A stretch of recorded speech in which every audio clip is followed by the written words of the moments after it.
Hi, I'm Corey. Welcome to Creating with Scraps. This video is going to be a rather quick one, part of the ABC idea book. Mine's an idea book. The ABC April 2025 collaboration. That's the hashtag, and I'll put that in here. And it is created by Margaret from Seven Plaza and Tony by Crafty by Tony. And I love the idea because I've long wanted to make an ABC idea book.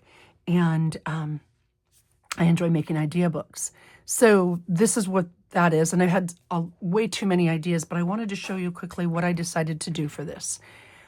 Today is the letter C, and I had originally intended to, and I've got it right here. Well, maybe I've got it right here. I had originally intended to do an alliteration with C. And my idea book is going to have 3 columns or sections in it. One is for ideas. So pieces that I can make with items that start with the letter C, like a cluster, a circle, pocket, a coin, envelope, a concertina, etc. Another column or list will be images, different images that start with a C that I might want to include, like a cello or a Celtic cross or a cardinal or a candle or a coat of arms or coffee. So images that start with a C. And then the last column or list that I am using is materials or items that I can use to make something with a C, that start with a C. So canvas, calico, charm, chain, a check, etc., etc. So actual physical items, images, and ideas. So I wanted a kind of a mix of all of the above on the list that I'm going to put into the pocket. But then I wanted to also show some of the made items, and that's where it comes into next. And I did a list of all of the things, and originally today's was going to be, what was it going to be? Cigarette card camellia coin collector, or cardstock coin envelope with cross stitch. And so I was thinking of alliteration that way. And some of those pieces will still be included, but I wanted to step back a minute and think, okay, I need to get ready and get organized first. So my today's C is actually the cover and the collection. And I'll show you what I mean by that. And then later, as we're going, I'm going to make pieces to put in the journal, as well as those lists that I mentioned. So the cover. I am going to be using a bunch of different things, but one of the things I'm going to be using, or pieces of the things I'm going to be using, is the architecture kit that Margaret from Seven Plaza created. Love the colors, love the neutrality of it. You can add as much as you want or as little. I did have somebody ask me, Corey, how are you going to use architecture stuff? That's not your norm. And it's not, but these things are super, super versatile, and they're the color tones that I love working with. And I'll show you quickly what I mean. So here is one of the pages. This happens to be page 28 of Margaret's kit. Gothic architecture, I believe, is what she called it. So here's page 28. And you can do a bunch of different things. She had pre-done some tags, and I had in my stash things that I've been trying to use up. I have a little bit of the Maremi Small Art flowers, and then some Tracy labels and some little bits. And so I wanted to show you really quickly how versatile these truly are. So maybe architecture isn't your thing. What I'll probably do is cut this tag and cut the section next to it rather than making it a journaling card. And then maybe I'll put a pocket on it. Or maybe I'll make this itself a pocket and cut part of this down to tuck part of it behind as a back pocket. And then I'll use some of these bits. I don't remember what I had where, but I'll use some of these little bits to put on top. And you can see, even though it's not architecture themed any longer, it's got a bit of the interest from architecture, and I completely changed just by the images that I had. So I've got a little bit of lace here left over from the kit. So maybe I'll glue, a little bit of lace down and then put a Tracy label, right? And then a mini Tracy label. So something like this. I just kind of pulled out some pieces to play with to show you what I mean. And then I could sew it down or glue it down, what have you. And then a fussy cut flower or some other item. So you can see really quickly, you can turn it into something that's not necessarily, maybe I should zoom in a little bit. There you go. Something not necessarily architecture. And here's another one. I, again, grabbed a few little pieces and such, Tracy labels and bits of lace. Here's just a little itty bitty tiny leftover bit of lace. And so maybe I'll put, you know, that here. And here's a measuring tape measure, a bit of tape measure. So something like that. Something like this. I don't want to take the time to actually create this because I don't know what size and such I need for the pieces. But I'm wanting to show you that if your architecture is not your thing, or it's not something you normally use, to see how easily you can incorporate it into your makes if you have a different look or a different style. Okay, and so maybe something like that. And super, super simple way to take the pieces of the kit and really make it something that you might like or might use, or better matches who you are as a crafter. Same thing here. I really, there was another one. I really, really loved these. I thought these were gorgeous. Now, I will probably take some Distress Glaze from Tim Holtz to make this leather look more leather-like, but I could do the same thing with the flowers. I can add a flower and then maybe a big label or a name, or cut something else, and it honors the beautiful architecture, but it also completely changes it enough to make it, you know, something that suits you and your style and who you are as a creator. So just something to keep in mind. I'm really looking forward to playing with these. And I believe Margaret mentioned on hers how she's going to use it, and I'm going to do the same thing. Like, I'll cut this out as a Tracy label, and I'll cut this part out, and I'll use this maybe as a pocket, and maybe I'll put, you know, a flower or something on top of that pocket. Maybe not that flower, but something, or just pieces of these words, or just this would be a great little Tracy label or label, and love it with just a little bit of flower. So you can really alter this quickly and easily. So again, C is for today, and I'm going to show you my C. So one of my C's is collect. And what I did is I just took one of these enamelware bins that I have. I'll try to zoom back out. There you go. That might make it easier to see. I took an enamelware bin and I put the pieces that I'm hoping to or intending to use in here. This matches my cover, and I had it as a scrap, so I put it in. My ideas, my calendar. These this is a list of the things that I make with scraps frequently. It's my Scrap Busters list, and I've had this for a couple years now, and I add to it and change it up. But I keep it alphabetical so I can make sure I'm adding these items to my list and to my idea book. Somebody had mentioned the other day that I got the idea for that one pocket, the fold over pocket and such, from somebody said Margaret video, and somebody else said a Gail video. Somebody else said another person's video. I don't remember who it was. It's not somebody I watch. But I just wanted to, you know, point out the tuxedo pockets have been around a long time. You probably saw this in a video from me a couple years ago if you're not new to my channel. And there's just variations on them. Like, this is a, you know, tuxedo pocket with just as the double fold, and then sometimes there's a piece on the back, but this one has multiple pockets. Let's see. I'm going to grab Tracy from Tracy Fox Creative made these ABC cards for flower cards, for cigarette cards, or tea cards. I believe these are, yeah, Tracy Fox ABC freebie, but these are tea cards. And I love these things. So she's going to have, I believe she is intending to have the flowers, the ABCs of flowers in tea cards. But anyway, you can see in this tuxedo pocket, like there's a pocket here, pocket here, pocket here, pocket here, pocket here. So a 5 pocket, but it's still that same tuxedo pocket format. And here is one I made at Gail's retreat several years ago. It's got the tuxedo fold, and then it flips over, and so it's a double-sided tuxedo fold pocket with a hinge so that you can put it as an insert in your journal if you're wanting, you know, a little bit bigger or bulkier thing. And that paper was from Eve Spade, I believe. And here's another variation on a tuxedo pocket. Rather than having the folds be neat and tidy, they're angled. Okay. And then here's one I think Gail did a couple years ago. It's a tuxedo pocket, or the same concept of a pocket, the fold pocket, with the 2 spots, and then there's another spot on the front.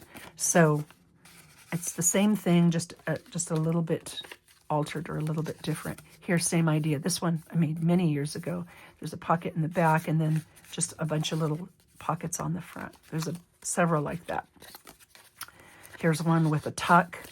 and then a tuck, so the double tuck, and then the tuxedo pocket.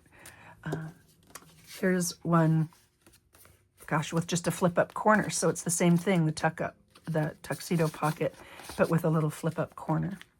Here's, again, the same idea, but instead of having the folds match, I cut one of the folds off and lowered it and made it into a transparency pocket so I could put some dried flowers in there. And here it is again. Oh, this is a double-sided. This is probably more along the lines of what, more similar to what I shared, the blue one I shared last time, but with a pocket in the front and the back with just some piano paper. And here's another one of those triple pockets, just, single side. And I made this years and years ago. So here it is again, just a slight variation of the same thing. And this guy, same idea. This is with some Tracy Fox paper. Fold it over, and rather than lifting it up, I cut another triangle and tucked it down. And so you've got 3 pockets here. So not new, and there's lots and lots of variations on it. So I don't remember who I actually originally saw the first one ever from. Oh, here you go. Here's the same thing. I made these a while ago where it's the same pocket, but I cut the bottom off and used, this is a rectangle from the Random Rectangles, and used a scrap here to tuck this down, as a Velcro closure, but lots of space in this to tuck things in. And gosh, I don't even remember all the pieces. I guess there's another one here and here. And maybe this, maybe that was what the, oh, I know, this was a vocabulary card. And I had it, I think, tucked in here like this. Don't remember, actually. So, and then, I don't know why that's in there. Maybe that went in the, I know, that went in the very, very back. So you glue this down and then tuck that in the back. So it's still a tuxedo pocket. It's still the same thing, just a variation on it. So I wanted to show that out and point that out, that these have been around a while. We just kind of change them up as we go. Okay, so collect. So I've collected some of the images, and then I've collected some items that start with A, that start with B, that I want to maybe include in my journal, getting me some pieces. Like B is already done, but like here's a quick and easy bingo card that I could easily put in for my B page, and belly bands and a bookmark and what have you. So I've started collecting pieces that I might want to include in the journal. And since today's C, I'll show you the few pieces that I've collected so far. I mentioned these ABC flower cards. If you're interested, Tracy has it on her coffee. Tracy Fox Creative, her coffee channel, has A, B, and C flowers. And they're really pretty, and they're, again, perfect with the colors, and they go beautifully with the architecture kit. So if you're interested in those, look at Tracy's channel. And I got, Margaret was generous enough to share it with me, but I've got the the Gothic architecture kit on coffee as well. So let's look at C. I only have a few pieces gathered so far, but you'll see what I mean with what I'm talking about, what I'll include. So this is a corner pocket, and it's a triple corner pocket, so a lot of slots for 1, 2, 3 items. Here, let me grab that. Here, I'll use this one. Okay, so 1, 2, 1, 2, and 3. And then this one just has a transparency front with some baby's breath. So I used the window film transparency to just make a cover for that pocket. So that's a corner pocket. And then here's a variation on a corner pocket. This one's a double corner pocket. And this one is a corner lift-up pocket, kind of like, I just drew a blank on her name. One is sewn, one is not.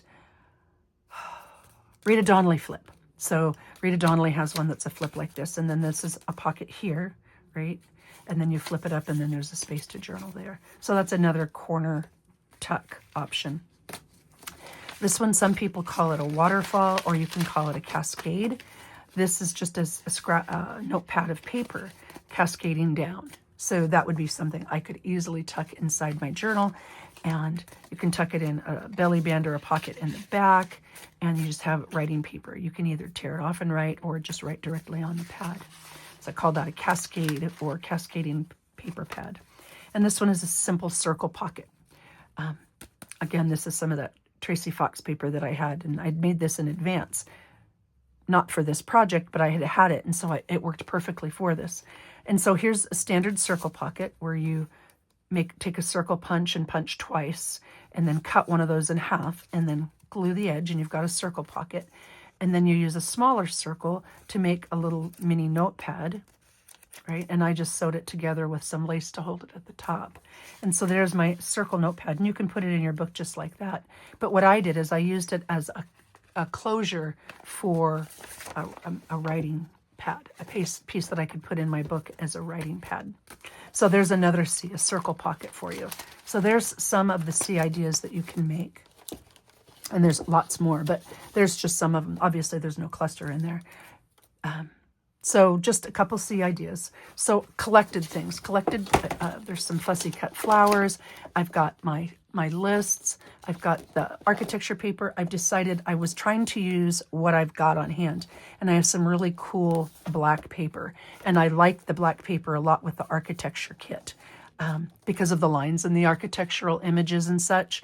And it goes with the cover that I had and I'm repurposing. I had mentioned that I might want to consider using denim, but for this one, with the colors of this, I really like another cover that I had, and that's the last piece I'm going to show you.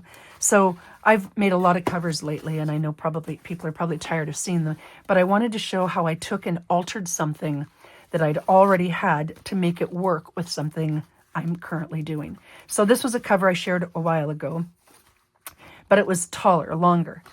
All I did was I wanted it to work with the insert that I showed you for my ABC book. So I cut this down. I used my trimmer and I cut some of the length off of it, and I saved that length to make my closure, which is another C. I cut it so that it would fit my insert. I enjoy doing a journal with signature insert, so the signatures go inside the spine. I've got other videos on it if you're interested. And I had and shared this style of strip cover that you can use for a lot of different things, collage and such. And it's got some little bits of random lace that I thought really went well with the whole architecture theme and the colors and the style. And it's got some of the black scraps in it. I did this as a rolled cover. And the reason I did it as a rolled cover is because it gives you, I won't glue my insert. So I've got it on canvas. And when I put this in here, when I've got my pages ready to go and such, and I'm ready to glue my insert in place, I won't glue this back section, this very back section here. I will just glue the flaps down on either side of that. So I'll glue it down here and here so that when I open my book, I can lay it perfectly flat, because I have great belief in the fact that this is going to be super chunky. And so you get that whole book binding image or style or what have you, where books, the wider books have a little gap between the back and then the page signatures. So that's what I'm going to do here. And then because I made it shorter, and I had these insert pieces with embossed paper, and they were too long. And I'd already wrapped and rolled and showed how I did that. So what I did was, not at the very bottom, but like maybe 2/3 of the way down, I cut it to make it fit my new sized album. I cut it and I sewed a piece of lace on the intersection where I cut it, and I turned it into a smaller piece with a pocket, so that I've made it into a pocket, but you can't tell that it started life as one piece and that it was cut down because of where I made the pocket, and I put a bit of the same lace that I used on the belly band closure. Put a bit of lace on there, and now once my spine insert is glued in and I'm ready to go, I now have the end covers for it. So I cut them down and they will fit in the back of the book to glue this down. Now I intentionally did a little bit of an overlap, as you can see here, because I wanted that black edge to show. So I made it just a little bit longer and a little bit wider, and I really like that. So that's why I chose the size that I did. But that will work front and back to hold my spine insert in place, and I was still able to use the items that I already had. Most of the time, not always, but most of the time, there is a way to alter things. Like with these, I started with one thing and I cut them down to make them fit my current project and what I needed. And so when it's all said and done, it'll have that little black edge all the way around, and that will close off where I've sewn in my insert with my pages. So there's that. And also with the cover, I wanted to utilize the scrap that I cut off the bottom. So what I did is my closure is going to be a belly band style closure. And it's the same, you can see it lines up, it's the same exact piece, I just cut it down. And what I did was I put lace that, I have a bunch of this vintage lace, a whole bunch. So I wanted to use something I had a lot of, and it's thick and sturdy. So for a cover, it'll hold up well. And it's cotton, oops, pardon me. So I sewed that on the top and the bottom. And then I took a piece of canvas and I just ironed it over and sewed the whole piece on. So my closure for my journal, and I can make it as fat or as thin as I want based on how chunky my journal gets, is a belly band. I've got some sari silk at the ends so that I can tie it as tight as it needs to be or not. And that will close my completed journal. And it gives me the flexibility to make it as chubby as I need. So that's kind of how I altered it to make it work. And I just put some eyelets at the ends. I wanted the canvas to wrap because when it's all said and done, the journal will close like this, right? This will be at the opening of the journal. And then I can tighten this or loosen this as much as needed for the flap to close the book itself right here, because I imagine it'll be a couple inches thick by the time it's done. So I'll just be able to close those pieces, tie it in a bow, and if I choose to, I can, and I may, sew this before I put the signature insert in. You can see the patterns line up, right?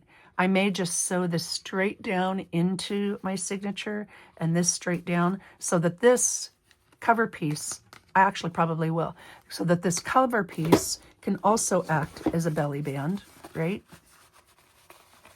So the cover piece can be a belly band, but still close the journal and not have to worry about sewing it onto the cover itself. I will just sew it onto the spine, like maybe right here and right here. I'll sew it directly into the spine so that it's centered and matches up. And then I can open it and close it as needed and still have a belly band as needed in the front and back and still have my closure here. So I'll probably end up doing it that way. So that's what I'm going to be using for my closure, and then my spine insert, and then how I altered this cover to suit what I had or to better fit what I've got. And I know maybe it's kind of silly to share that, but don't give up on what you've got, I guess is what I'm saying. So if you've got something you want to use and it's not exactly perfect, find a way to expand it or shrink it or alter it in such a way that you can use it. There's lots and lots of options. And my hope is to share, I don't know, maybe once a week, maybe once every couple of weeks, the items that I've created for the ABCs. I'll show you my list with that combination that I shared of items, images, and ideas for the inserts, and then the pieces that I made. Now, sometimes you may see something like, well, Corey, this should really go here. Oh, let me move out a little bit. Or maybe this is this item instead. And different creators call the items that they make different names for a lot of reasons. And like, this is a great example. I could call this little piece, this little flip up piece right here. So I had a scrap. And so it's a tuck or a transparency pocket, right? Because there's a little tag in it. That's a transparency pocket. I've got a little bit of dried flour underneath there. And then it's got a little notepad. And then it's an insert for a pocket. So I could have called it a notepad because there's a notepad, or an insert because it goes inside a pocket, or a transparency pocket. So this one item can have 3 different names. And you just have to put it in a spot that makes the most sense to you. All of them are accurate, so it could go under N or I or T. All of them are accurate, but they may or may not be, how you think of it, I guess. Maybe the best idea is to put it in a spot that makes the most sense to you, what you might call it. I did the, with the, the Crafty Challenge, Crafty Showdown with Kara Brandon and Sherry from, I just drew up inky art. Don't remember. I'm drawing a blank. It's early in the morning. but I just did a Crafty Showdown this last weekend, and one of the pieces we had to make was a cover. And like this is a great example. I could call it a cover because, you know, it's a cardboard or chipboard cover, so I could use it under a cardboard, a cover. I could also call it a card because this is just a journaling card. I could also call it a vellum tuck because this is a piece of vellum over, I think that was jelly print, piece of vellum over, and so I could do it as a vellum tuck or a pocket because on top right here is a pocket. So there's not necessarily just one name that I could call this, so I might store it in a couple different spots just depending on how I'm thinking at that particular moment in time. I have a couple others that are super quick like that. Like this is a pastry bag, so it might be under P, but I've got a bird on it, so maybe it's under a B. Or it could be an insert because this is a flap. And so if I've got a gap in my spine and it's too big, I can glue this on a page and to fill in some of that space. So it's kind of an insert, but it's also a tuck. And it's got cardboard on it and it is collaged. So you see what I mean? It can be a lot of different things, just depending on what you want to call it and how you consider it. This is a belly band, right? This belly, just a wraparound belly band that I put on a guest check. So it could be check, could be guest check, or it could be a belly band, right? So all those names for one item. And sometimes there's just, you don't know what to call it. Like this one is a pocket, right? It's a triple pocket. So maybe I'd call it a triple pocket. There's a pocket right here, a pocket right here. And then when you glue it in your book, there's a pocket in the back, right? I've got this piece here, pocket in the back. But I also have transparency or window film on it with those wishes, dandelion wishes in there. So maybe it should be a transparency pocket. But there's 3 pockets, so maybe it should be a triple pocket. But and it's also got a little notepad in it, so I could call it a notepad pocket. And I've also got in the other pocket, I was just using the leftovers of this beautiful paper. This is another little notepad, so maybe I'd call it a notepad pocket. Bottom line is you can call it anything you want. You can store it any way you want. Just recognize that not everybody calls items the same thing. So maybe somebody will put, great example, Wendy Townsend makes concertinas, and I absolutely love them. They use an accordion fold paper and you put an image around the front. So I call it a concertina because that's what Wendy calls it. But other people might call it an accordion. So just keep in mind maybe and give people some grace about what they might make or call things because they could a lot of times be called a bunch of different things. So a whole bunch of C coming at you, and I haven't had the chance to look at other videos yet, but I'm very excited about it because I know we're going to get tons and tons of phenomenal inspiration.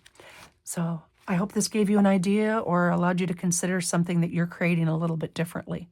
Thank you very much for watching. Take care and happy creating.